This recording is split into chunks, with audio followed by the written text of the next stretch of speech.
오늘 우리가 읽은 말씀은 시간 관계상 29절만 읽었습니다만 14절에서부터 30절까지로 이어지는 일명 달란트 비유로 우리에게 익숙하게 알려져 있는 본문입니다.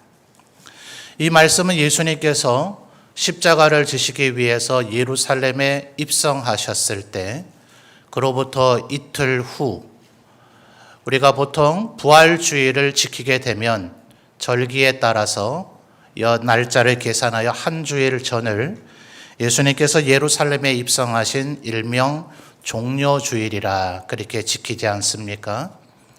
예루살렘에 입성하셨던 예수님께서 그 다음날 성전을 뒤집어 엎으셨고 그로 인해서 대제사장들과 그의 무리들은 경노했습니다. 그래서 종려주일이 지난 이틀 후 예수께서 십자가를 지시기 전으로부터는 3일 전, 소위 화요일 논쟁의 날이라 불려지는 그날에 예수께서 다시 예루살렘 성전에 들어오시자 제사장과 그의 무리들은 도대체 당신이 무슨 자격과 무슨 권한으로 성전을 뒤집어 엎었느냐 논쟁을 하기 시작을 했습니다. 그래서 바리새인과 사두개인, 율법사 등 각양의 무리들이 예수님께 나와 논쟁을 하였고 또 오후와 저녁 무렵에는 그 논쟁에 있어서의 이야기들 혹은 그 이후에 사도들의 궁금한 부분에 대한 질문들을 예수님께 질문하여서 예수님은 화요일 그 논쟁의 날 종일토록 말씀하시고 가르치시고 교훈하셨습니다. 그리고 사도들의 질문에 대한 대답들은 주로 오후와 저녁에 집중되어져 있는데 그 질문의 대답들은 대부분 예수께서 이제 십자가를 지시고 부활 승천하시면 이 땅에 홀로 남겨지게 될 사도들과 제자들 그리고 오늘 이 시대에도 주님을 믿고 따르는 우리들이 어떻게 살아야 하는지에 대한 이야기로 가득 차 있습니다. 14절부터 30절까지가 달란트 비유라 말씀드렸는데 1절에서 13절까지는 그 유명한 기름을 준비했느냐 못했느냐로 5명씩 나누어지기는 열 처녀의 비유 그리고 31절부터는 온 인류가 양과 염소로 분류되어서 하나님의 심판대 앞에 서게 되는 양과 염소의 심판 이야기로 이어지는 이 25장 어간 앞뒤의 내용들은 모두 다 주님 다시 오시는 그날까지 이 초대교회의 사도들 제자들과 우리들이 어떻게 살아야 할지를 교훈하신 내용으로 가득 차 있다 하는 겁니다. 제자들이야 이날로부터 3일 뒤에 여전히 무슨 일이 일어날지 모르고 있었지만 주님은 명백히 알고 계셨는지라 이 말씀은 일종의 주님의 유언에 해당된다고 말할 수가 있을 것입니다. 그러니 우리가 얼마나 이 말씀의 의미를 새기고 또 새겨야 될 것인가 그렇게 생각해야 되리라 생각합니다. 지금 우리는 한참 더운 계절을 지내고 있죠. 가을이 되면 앞에 현수막에도 조금 묘사가 되어 있는 것처럼 각양의 열매들이 익어갈 것입니다. 그러나 잘 아시다시피 이 열매들이 가을 그 어느 날 갑자기 생겨져서 익어가는 것은 아니죠. 이미 주요한 열매들은 이미 열매는 맺혀져 있고 그 열매들이 지금 한참 자라나고 익어가고 연그러가고 있을 것입니다.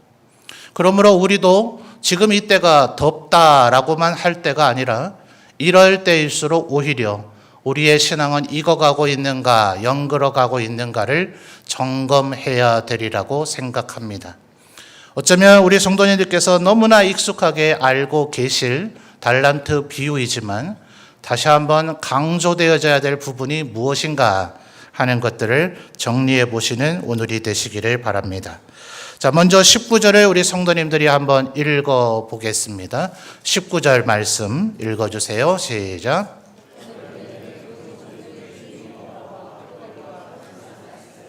아멘. 자, 마지막 단어가 뭡니까? 결산할세입니다. 말하자면 우리의 인생을 어떻게 살았는지 하나님께서 우리에게 주신 재능과 은사들 또 시간과 건강, 우리에게 주신 그 모든 것들을 어떻게 활용했는지를 주님 앞에 일종의 성적표를 제출해야 된다는 것이에요. 우리가 대충 좀 적게 적어서 내면 되지 않을까요? 그러나 오늘 새벽에도 우리가 베드로후서 3장의 말씀을 살펴보았는데 주님이 다시 오시는 그날, 하나님의 날 혹은 여호와의 날, 구약 성경이 일관되게 말하는 여호와의 크고 두려운 날, 그날은 예수님을 믿지 않았던 이들에게는 멸망과 심판의 날이요, 예수님을 잘 믿은 우리에게는 구원의 날이기 때문에 그날을 가리켜서 성경은 여호와의 크고 두려운 날이라고 이야기를 하는데, 베드로 사도는 그날이 되면 모든 것이 다 낱낱이 드러나게 될 것이라고 설명해 주고 있습니다. 그러니 여러분, 그날은 우리가 적당히 작성해내는 결산표가 아니라 하나님께서 내가 너의 성적표를 알려주마 라고 하면서 우리의 제출과 주님의 평가가 서로 교체가 되어지면서 진실이 드러나는 날이 될 것이다 하는 거예요. 우리들 가운데 대표만 몇 명 하는 게 아니고 우리들 가운데 모두가, 온 인류가 지옥에 들어가게 될, 멸망과 심판을 받게 될 그들조차도 단 한 명도 예외 없이 우리의 신앙 고백을 다루고 있는 웨스트민스터 신앙 고백서에는 심지어 낙태되거나 유산된 영혼들까지도 그날 심판대 앞에 서게 될 것이다. 온 인류는 그날 하나님의 심판대 앞에 서서 우리의 삶을 어떻게 살았는지를 결산해야 될 것이다 하는 거예요. 자, 그러니 우리가 어떻게 살아야 할 것인가? 21절의 말씀을 이어서 한번 읽어보겠습니다. 21절입니다. 읽어주시죠. 시작.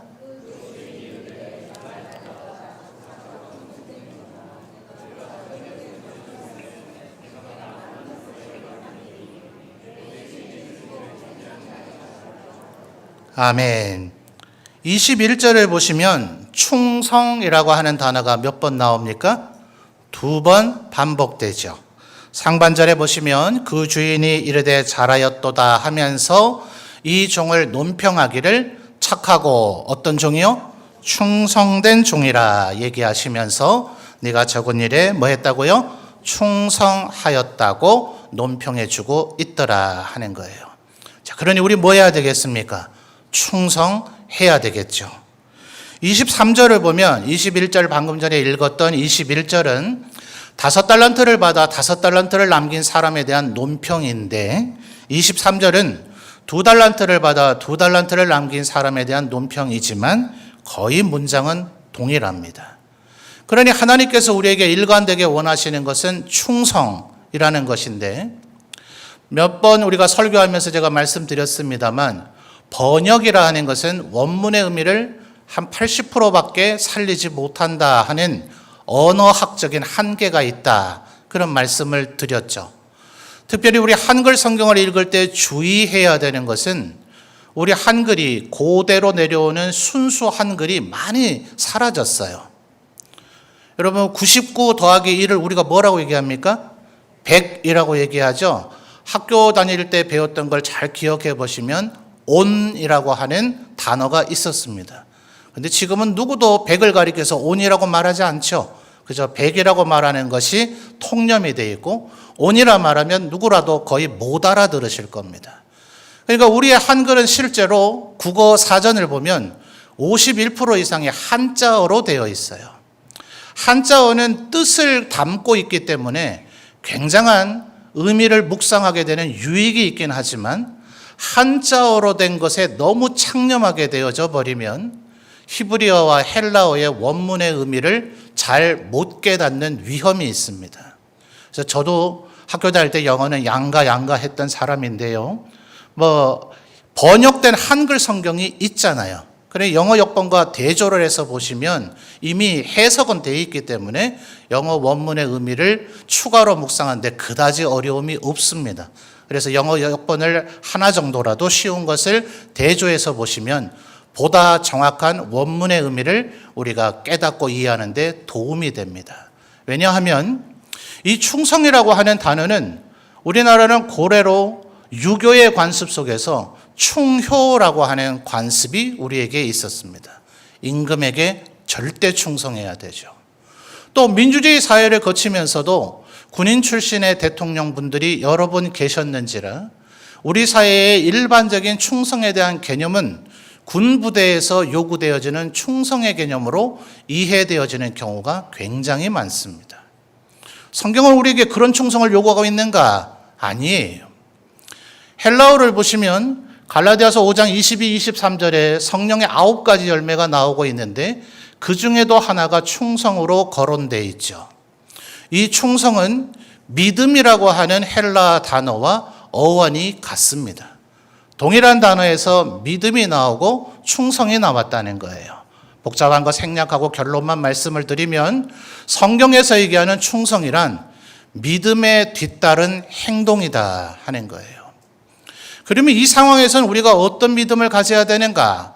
마지막 하나 남아있는 한 달란트 받았던 사람은 아쉽게도 실패한 삶을 살았지 않습니까? 24절을 보면 이 한 달란트 받았던 사람이 그렇게 어처구니 없는 삶을 살았던 원인이 설명이 돼요. 24절 우리 성도님들 또 이어서 한번 읽어보겠습니다. 읽어주십시오. 시작.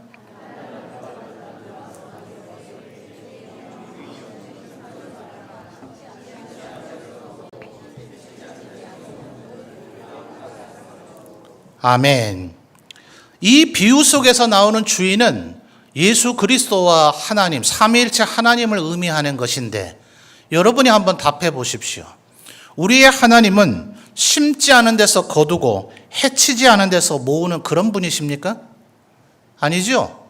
지금 이 한 달란트 받았던 사람은 하나님에 대한 대단한 오해를 하고 있어요. 우리 하나님은 어떤 분이신가?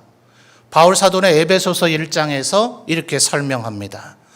에베소서 1장 3절에서 14절까지 삼위일체 하나님께서 우리를 구원하시기 위해서 어떤 일을 했는가 설명하는데 오늘 설교에 필요한 핵심만 말씀을 드리면 성부 하나님은 창세전에 우리를 선택하시고 예정하셨습니다.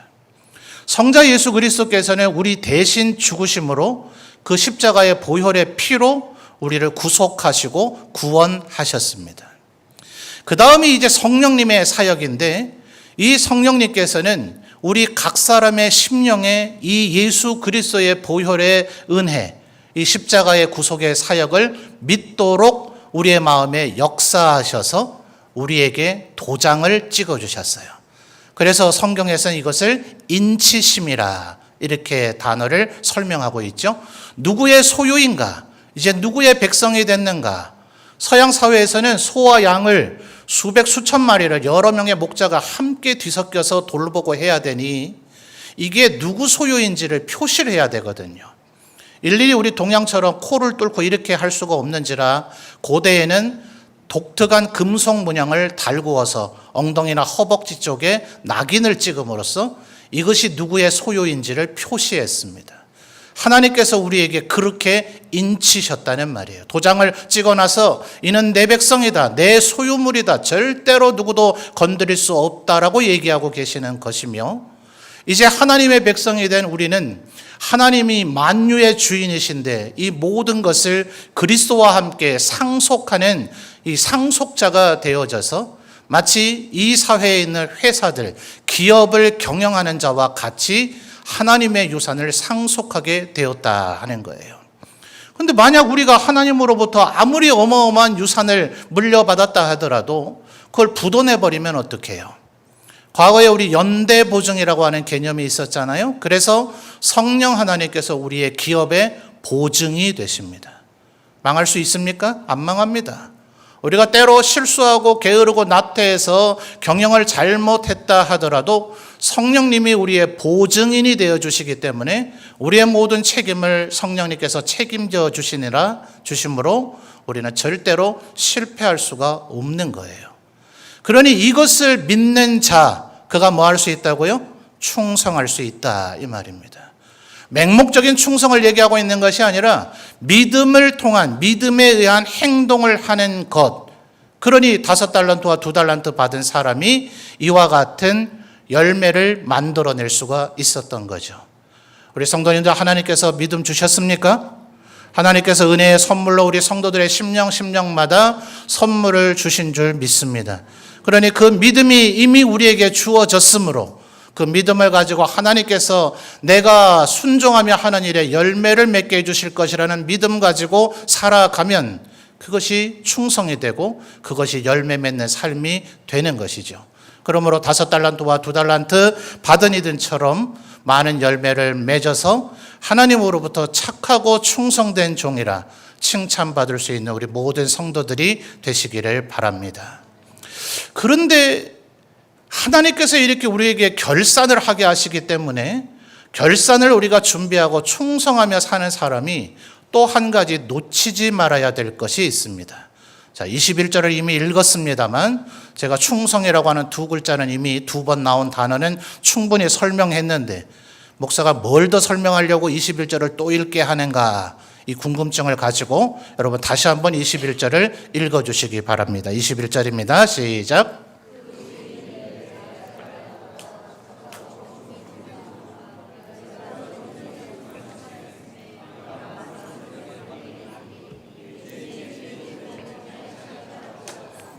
아멘. 지금 주님께서는 이 종들을 향하여 착하고 충성된 종이라 그랬습니다. 그리고 심지어 충성하였다고 얘기를 했습니다. 그런데 충성하였음에라고 하는 그 단어 앞에 어떤 표현이 나타나고 있는가를 보십시오. 뭐라고 얘기합니까? 적은 일에 충성했대요. 말이 안 되지 않나요? 한 달란트는 6천 데나리온입니다. 1데나리온은 당시의 하루의 품삯인데 현대적으로 환산을 한다면 아마 직종과 숙련도에 따라 일당은 좀 다르겠습니다만 여전히 그저 한 10만 원 정도를 평균으로 내면 큰 무리가 없을 것 같아요. 그러니 한 달란트란 무려 6억 원 정도가 됩니다. 그럼 5달란트면 얼마예요? 30억이 돼서 5달란트 가진 자가 5달란트를 남겼다면 현재 30억의 이문을 남겨서 60억 자산가가 된 것을 의미합니다. 다들 이 정도의 자산쯤은 있으시죠? 근데 지금 주님께서 지금 뭐라고 얘기하세요? 야, 너 정말 대단하다. 내가 너한테 솔직히 이 정도까지 기대한 건 아니었다. 원금만 잘 지켜내면 다행일 줄 알았는데 네가 이렇게까지 해낼 줄은 몰랐다. 뭐 이쯤 얘기해 주셔야 당연한 거 아니에요? 근데 지금 주님은 뭐라고 얘기하셨다고요? 적은 일에 충성을 했답니다. 누가복음 19장에 가면 누가가 이 본문과 좀 관련되는 본문을 기록을 했어요. 보기에 따라서는 병행 본문이라 볼 수도 있지만 사실은 핵심적인 것들이 조금 다르기 때문에 전혀 다른 예수님의 비유, 그러나 너무나 흡사한 비유를 누가가 기록했다고 신학자들은 봅니다. 그곳에서는 심지어 예수님께서 지극히 작은 것에 충성했다라고까지 얘기하십니다. 뭐 말이 안 맞잖아요. 네가 적은 것에 충성했으니 참 했었다, 욕봤다, 뭐 이렇게 얘기를 하시든지요. 아니면 착하고 충성된 종이라고까지 이렇게 격찬을 하실 정도면 대단했다, 위대했다, 너 정말 이럴 줄은 몰랐다, 수고 많았다, 이렇게 칭찬을 해주셔야 맞지 않느냐는 거예요. 두 가지가 지금 조금 충돌되지 않나요? 간혹 보면 우리 사람들 가운데 조금 이렇게 유머가 하면 좋죠. 모두가 웃을 수 있고. 근데 그냥 즐겁게 모두를 웃기게 하면 좋은데 다른 사람을 비하해서 웃기는 그런 분들이 있어요. 그러니까 굉장히 안 좋은 태도입니다. 자기 자신을 비하해서 웃기는 건 괜찮아요. 예컨대 저처럼 배가 많이 나왔다든지 턱이 없다든지 자기를 낮추는 건 상관이 없어요. 근데 남을 깎아내려서 모두를 웃게 만드는 건 이건 뭔가 성장 과정이나 배움의 과정 속에 조금 안 좋은 습성이 깃들여져 있는 사람일지 모릅니다. 그거 고치셔야 됩니다. 예수님이 그런 분인가요? 깐죽깐죽거리고 남 깎아내려가지고 아이고 잘한다 꼬레 주제 뭐 이러면서 사람들에게 얘기하는 언사를 사용하셨던 분이시냐 말이에요. 아니시죠? 근데 왜 주님께서 이렇게 얘기하실까요? 착하고 충성된 종이라면서요. 그래서 우리는 여기서 두 가지를 놓치지 말아야 됩니다. 아마 이 자리에 있는 많은 성도들이 하나님 앞에 결산할 것을 준비하며 착하고 충성된 종으로 살아가리라 다짐하고 그렇게 실제로 살아가고 있을 터인데 많은 사람들이 이 끝에서 무너집니다. 자기가 대단한 일을 한 줄로 여기고 자랑하고 뻐기다가 교만에 사로잡혀서 결국은 아무것도 남기지 않은 자가 되어져 버린다는 거예요.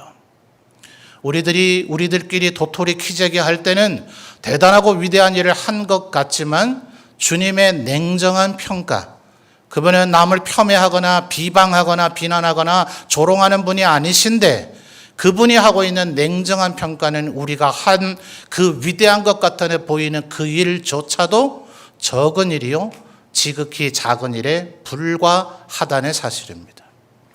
또 다른 각도에서는 이렇게 생각해 볼 수도 있습니다. 어쩌면 우리는 위대한 일만 하고자 하는 습성들이 있어요.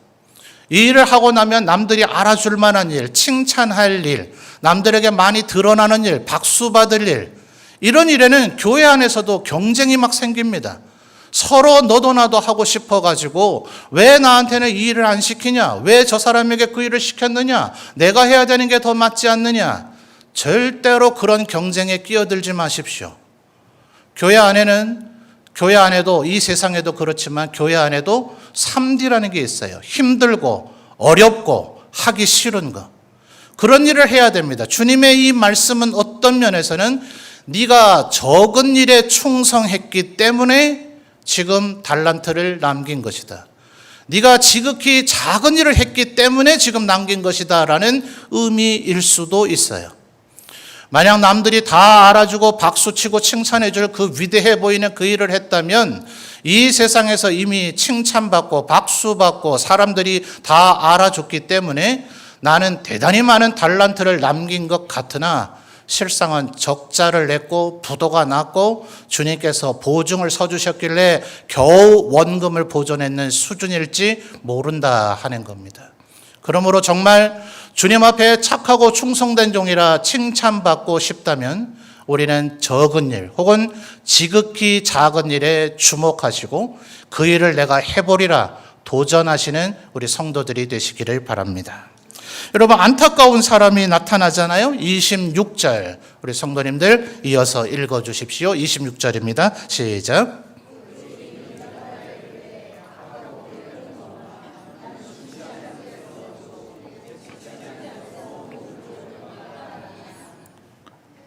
너무나 안타깝지 않아요? 26절 상반절을 보니 이 사람을 향해서 주인은 뭐라고 얘기하십니까? 악하고 게으른 종이래요.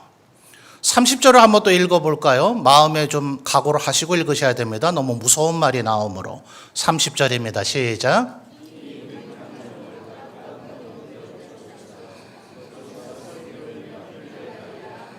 아멘. 30절은 뭐라고 얘기합니까? 무익한 종이래요. 그리고 심지어는 바깥으로 내쫓아 버리랍니다. 이 말의 의미는 천국에 들어가지 못한다는 얘기예요. 도대체 이가 무슨 크나큰 죄악을 저질렀길래 주인으로부터 이런 혹평을 받으며 내쫓기게 되어졌을까요?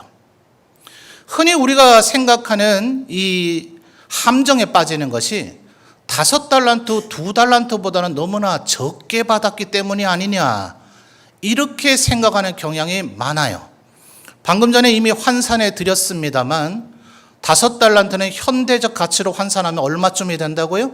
30억이 돼버립니다. 2달란트는 현대적 가치로 환산하면 12억이 돼버려요. 1달란트만 받았다 하더라도 현대적 가치로 환산하면 얼마라고요? 6억이라고요. 다들 6억쯤은 통장에 다 갖고 계시죠? 아유, 그런 푼돈 가지고 뭘 해? 이렇게들 생각을 하십니까? 혹시나 그렇게 생각하실까봐 누가가 19장을 적은 거예요. 자, 누가복음 19장 가서 한번 확인을 해볼까요? 누가복음 19장 16절 말씀을 먼저 보겠습니다. 신약성경 128페이지에 있습니다. 누가복음 19장 14절 말씀입니다. 읽어주십시오. 시작.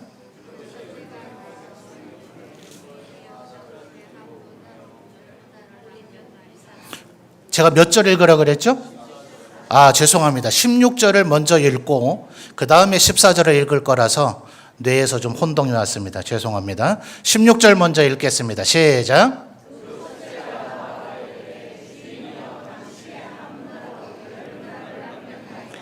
자, 첫째가 한 문화를 받았다고 했거든요. 13절을 보시면 이 비유 속에서는 3명이 아니라 10명이 각각 한 문화씩을 받았는데 첫째는 한 문화로 10문화를 남겼고 18절을 보시면 둘째 사람은 한 문화로 5문화를 남겼습니다. 이 한 문화라 하는 동전의 가치는 약 100데나리온이 돼요. 아까 한 달란트는 6,000데나리온이라고 했죠? 현대적 가치로 환산하면 1,000만 원입니다. 자, 어떠세요? 한 달란트는 6억인데 지금 누가가 기록하고 있는 이 문화의 비유에서는 1,000만 원으로 1억 남겼고 1,000만 원으로 5천만 원 남긴 사람의 얘기가 있더란 말입니다. 그러니 이게 지금 6억이 너무나 적어서 한 달란트 남긴 사람은 이렇게 될 수밖에 없었다라고 말할 수 있는 부분이 아닌 거죠. 한 달란트보다 훨씬 적은 일을 가지고도 하나님 앞에 동일한 착하고 충성된 종이라 칭찬받은 이들이 있기 때문에 그렇습니다. 심지어 19장 14절, 누가복음 19장 14절이 몹시 중요한 얘기가 나오죠. 자, 여러분 읽어주세요. 시작.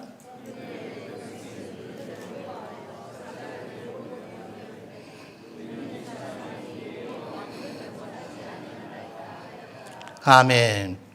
이 비유 속의 왕은 다른 나라에 가서 왕위를 받아옵니다. 그런데 종들에게 지금 10문화를 한 문화씩 맡겨놨지만 종이 많겠습니까? 일반 백성이 많겠습니까? 일반 백성이 훨씬 더 많죠? 그 백성들은 이 사람이 왕이 되는 걸 원하지 않아서 우리는 그 사람 싫으니 그 사람을 우리의 왕으로 세우지 마십시오 라는 로비를 벌이고 있었단 말이에요.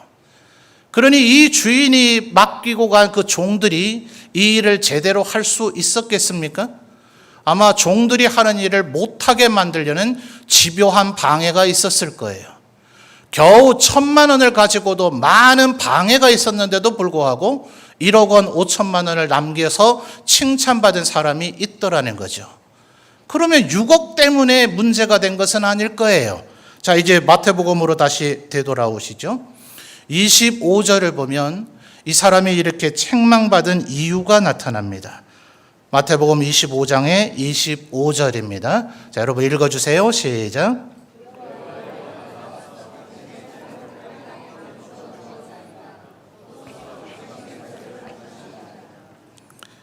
25절의 첫 단어가 뭡니까? 두려움이죠. 두려움. 바울 사도도 디모데에게 이렇게 얘기합니다. 하나님께서 우리에게 주시는 마음은 두려워하는 마음이 아니다. 이미 우리가 살펴본 대로 24절에서 이 사람은 하나님에 대한 대단히 그릇된 인식을 갖고 있죠. 그러니 믿음이 없는 거예요. 매사가 부정적이고 안 된다, 어렵다, 힘들다 이 생각만 하고 있으니 두려움에 사로잡혀서 내가 부족하고 연약하고 못할지라도 성령 하나님께서 나의 기업의 보증이 되셔서 나를 성공하게 만들어 주실 것이라는 믿음이 없으므로 이 사람은 받은 달란트를 땅에 감추었다 혹은 땅에 묻었더라는 거예요. 무슨 죄를 저질렀습니까? 이 사람이 무슨 어마어마한 죄악을 저지른 게 아니에요. 그러나 하나님 앞에 악하고 게으른 종이다, 무익한 종이다 칭찬받은 것은 아무것도 하지 않았기 때문에 그렇습니다. 우리가 이 사실을 심각하게 기억해야 돼요. 나는 죄를 짓지 않는다. 내가 얼마나 경건하게 살려고 하는지 아는가? 나는 월요일부터 토요일까지도 범죄하지 아니하며 마치 바리새인들이 그렇게 기도한 것처럼 일주일에 며칠씩 금식하고 매일같이 기도하고 날마다 말씀을 읽으며 이건 기본이에요. 그것을 위해서 우리가 사는 게 아니라 예배하고 찬양하고 말씀 읽고 기도하는 것은 그 뒤에 하나님의 뜻대로 살기 위해서 하는 것인데 때로 우리는 예배하고 찬양하고 말씀 읽고 기도하는 것에 최종적 목적을 두고 그거 하면 다 한 줄로 생각하는 지경에 빠질 때가 있더라는 거예요. 주님 지금 뭐라고 얘기하셨다고요? 너는 아무것도 안 했기 때문에 너는 악하고 게으르며 무익한 종이라고 얘기를 듣고 있더라 하는 거예요. 이런 말씀을 우리가 듣다 보면 우리의 마음속에는 나는 5달란트 이미 확보해 놨으니까 상관없어. 나는 이제 열심히만 더 살면 돼. 나는 5달란트쯤은 아니지만 2달란트쯤은 내가 갖고 있어. 그러니 나도 뭐 별로 염려 안 해도 돼. 이런 생각을 하는 분이 의외로 적더라고요. 대부분의 분들이 나 혹시 1달란트 받은 사람 아닌가? 내가 지금 땅속에 묻어놓고 있는 거 아닐까? 그렇게 되면 어떡하지 하는 두려움에 빠져요. 그러니 예수님의 말씀을 좀 더 귀담아 들어야 할 필요가 있죠. 여러분 27절을 보시면 예수님께서 아주 획기적인 해결책을 이미 제시해 주셨습니다.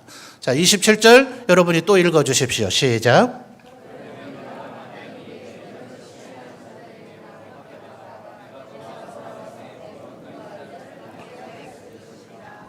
아멘. 27절 상반절에 좀 어려운 단어가 나타나죠. 취리하는 자들. 취는 취한다 이런 뜻이고요. 리는 이자 할 때의 이자가 뒤에 붙었기 때문에 리가 된 겁니다. 말하자면 이자를 취하는 자들이라는 거예요. 이해가 되시죠? 그러니까 하반절에 원금과 이자를 받았을 거 아니냐 이렇게 얘기하신단 말이에요. 누가복음을 나중에 찾아보시면 누가는 19장에서 이 표현을 은행이라고까지 표현을 했습니다. 그러나 저는 누가가 얘기한 은행보다는 이 취리하는 자라고 표현한 것이 훨씬 더 성도들의 오해를 방지한다고 생각해요. 왜냐하면 은행이라 하는 것은 우리가 현대적 은행을 생각하기가 쉽고 현대적 이유를 생각하기 쉬워요. 특히나 요새 좀 이자 올랐나요? 이자가 거의 제로 이자의 시대를 우리가 얼마 전에 살았는 걸로 아는데요. 뭐 이자를 따져볼 뭐가 없어서 제가 잘 모릅니다만 언론 보도는 그렇더라고요. 아니 주님께서 겨우 고까지 이자 지금 만들어 놓지 않았다고 이렇게 혹평하시는 건가? 말하자면 27절에 네가 취리하는 자들에게 이걸 맡겨서 이자라도 발생시켰다면 너는 괜찮았을 것이다 이 얘기 아니에요. 그것조차를 안 했기 때문에 지금 악하고 게으른 종, 무익한 종, 쫓겨나라, 지옥 가라 지금 이렇게 얘기하시는데 겨우 그 이자요. 그러니까 이 취리하는 자라는 단어의 의미를 넓게 생각해야 합니다. 현대 금융의 시스템들이 여러 가지가 있죠. 현대적으로는 주식과 관련된다고 보는 것이 훨씬 좋을 것 같아요. 주식하는 분들 단어 중에 고등어도 있고 갈치도 있다면서요. 원금의 반토막, 고등어 절반 잘라서 보통 구워 먹나요? 원금의 반토막 나면 고등어 됐다. 안 하셔서 모르시나 봐요. 1억 원 투자했는데 5천만 원이 날아가 버렸어요. 이제 5천만 원밖에 없어요. 이러면 고등어 됐다 이런답니다. 갈치를 보통 3토막, 4토막 잘라서 구워 먹으니 1억 투자해서 2,500만 원밖에 안 남았으면 갈치 됐다 이렇게 얘기를 한답니다. 그네들 말로. 그런데 이걸 내가 하면은 이렇게 손실이 날 위험이 있으니까 그 금융권의 전문가들에게 맡기는 게 있죠.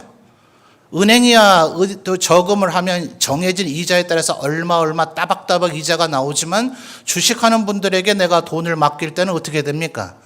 이걸로 어마어마한 이윤을 내주실 수도 있지만 원금이 손실될 수도 있는 걸 내가 각오합니다라고 사인하지 않나요? 그러니 1억 원 맡겼던 것이 꽝 돼서 사라질 수도 있지만 6억 원인 1달란트가 6억 원을 남길 수도 있는 거죠. 여기서 말하는 원금과 이자라고 하는 것은 겨우 현대 우리가 경험하는 은행 이자율을 얘기하는 게 아니라 취리하는 자들이 결국 그들은 뭐의 전문가입니까?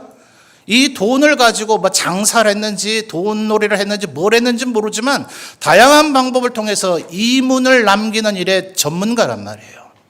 5달란트, 2달란트 남긴 사람들이 추구한 것도 뭡니까? 결국 주인께서 맡기신 것에 이익을 남긴 거예요. 그러니 네가 못하겠거든, 두렵거든, 부정적인 생각에 휩싸여 있거든 할 수 있는 사람에게 맡겼으면 될 일 아니냐. 주님의 책망은 지금 여기에 있다는 거예요.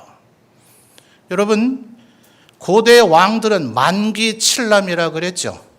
모든 걸 지가 다 알아야 되고 모든 걸 다 자기가 결정해야 되고 모든 일을 다 자기가 추진해야 됩니다. 대박이 날 수도 있고 쪽박이 될 수도 있어요. 세종대왕 대단하셨죠? 그의 근면과 성실은 지금의 그 기록을 봐도 놀라울 정도입니다. 우리나라 역대 대통령들 세종대왕처럼 근면하게 집무하지 못하셨을 거예요. 성종 임금 대단했습니다. 조선의 부흥기를 이끌었죠. 후기 조선의 정조 임금이 또한 그런 이 삶을 살았습니다. 대단한 분들이에요. 말 그대로 거의 만기칠남 하셨습니다. 단점은 과로사로 일찍 다 죽어버렸어요. 만약 역량이 안 되고 능력이 안 되는 왕이 그렇게 만기칠남하면 어떻게 되는가? 나라가 혼돈기에 빠져버리고 왕권이 빼앗기거나 나라가 망해버립니다. 뭐 이견이 좀 있을 수 있겠습니다만 연산군 광해군이 그러했고 또 선조가 그러했고 고종임금이 그러했기에 나라는 우환 속에 빠질 수밖에 없었던 겁니다. 만기칠남하면 안 되죠. 지금 주님께서 한 달란트 맡은 자에게 그렇게 얘기하는 거예요. 네가 못하겠다면 다른 사람이 하도록 했으면 될 거 아니냐. 여러분, 만약 목회자인 제가, 목사인 제가 하나님께서 우리에게 원하시는 일을 과연 다 잘할까요? 제가 모든 일의 전문가이겠습니까? 제가 모든 일을 정말 하고 싶은 열정과 열망에 막 흘러 넘쳤을까요? 그렇지 않습니다. 만약 제가 할 수 있고 제가 열정을 가지고 제가 좋아하는 일만 한다면 장로님들께서 뭘 합시다 할 때 그건 제가 자신이 없어서요. 저는 그걸 별로 중요하게 여기질 않아서요. 저는 그걸 할 수 없기 때문에 제가 그거 잘 못해요. 이래서 만약 안 했다면 우리 교회는 지난 10수년간 우리가 해왔던 사역의 절반도 못했을 겁니다. 저는 전능한 존재가 아니에요. 그렇게 뭘 잘하지 못합니다. 그래서 제가 하는 목회의 방식은 제가 못하면 장로님들이 하시면 되는 겁니다. 장로님들이 못하면 성도들이 하면 되는 겁니다. 왜 제가 다 하려고 합니까? 저는 제가 추구하는 목회란 목사는 설교는 제가 해야 돼요. 가르치는 직분으로 제가 부름받았으니까요. 장로님들은 다스리는 일을 저와 함께 하시지만 저는 다스리는 일을 장로님들과 함께 하지만 가르치는 일은 제가 해야 됩니다. 부교육자들에게 제가 위임을 해서 저를 돕게 하든지 혹은 장로님들이나 교사 선생님들에게 제가 위임을 해서 그분들이 저의 사역을 돕게 하는 것이지 가르치는 것은 전적으로 목사가 해야 될 일이므로 이거는 절대로 위임할 수가 없어요. 초대교회의 모습은 조금 달랐지만 성찬을 행하는 것이나 세례를 주는 것은 현대교회는 목사가 하도록 한정짓고 있어요. 이러니 그것은 절대로 제가 해야 됩니다. 그러나 그 외에 나머지 일은 왜 제가 다 합니까? 잘하는 분이 해야죠. 추리하는 사람이 해야죠. 전문가가 해야죠. 내가 못하겠거든, 내가 힘들고 어렵다고 여기거든, 그들이 하게 할 때 우리 교회는 훨씬 더 많은 일을 해낼 수가 있다는 거예요. 경남 쪽의 방언인지 모르겠습니다만 제가 울산에서 사역할 때 하고제비라고 하는 말을 그 교회 성도들이 쓰더라고요. 하고 싶대요. 뭐든지 그렇게 하고 싶어하는 분들이 있어요. 그래서 늘 그냥 뭘 하려고 해요. 그런 이 분들을 가리켜 하고제비라고 합니다.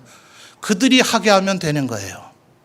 우리 모두가 하나님께서 교회에 원하시는 모든 일을 다 할 수는 없습니다. 그러나 우리들 가운데 전문가가 있고 그 일에 열정을 가지고 있고 그 일을 반드시 하고 싶어하는 이들이 있을 때 그들에게 맡기면 우리는 그 은혜와 은택을 모두가 함께 누리게 되는 겁니다.